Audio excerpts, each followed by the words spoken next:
কি রান্না করছো গো মা? এত ফোটার আওয়াজ হচ্ছে, ওভার থেকে শুনতে পাচ্ছি।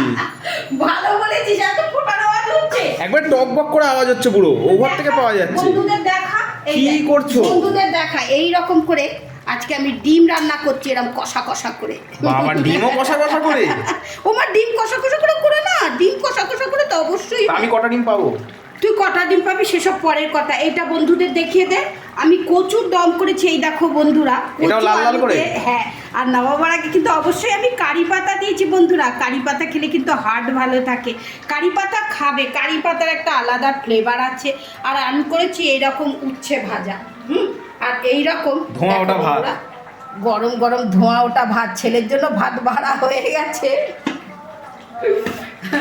সব কটা রান্নাই কালারফুল। কালারফুল না করলে হবে? একটু একটু কালার হলে আমার নিজেরও ভালো লাগে।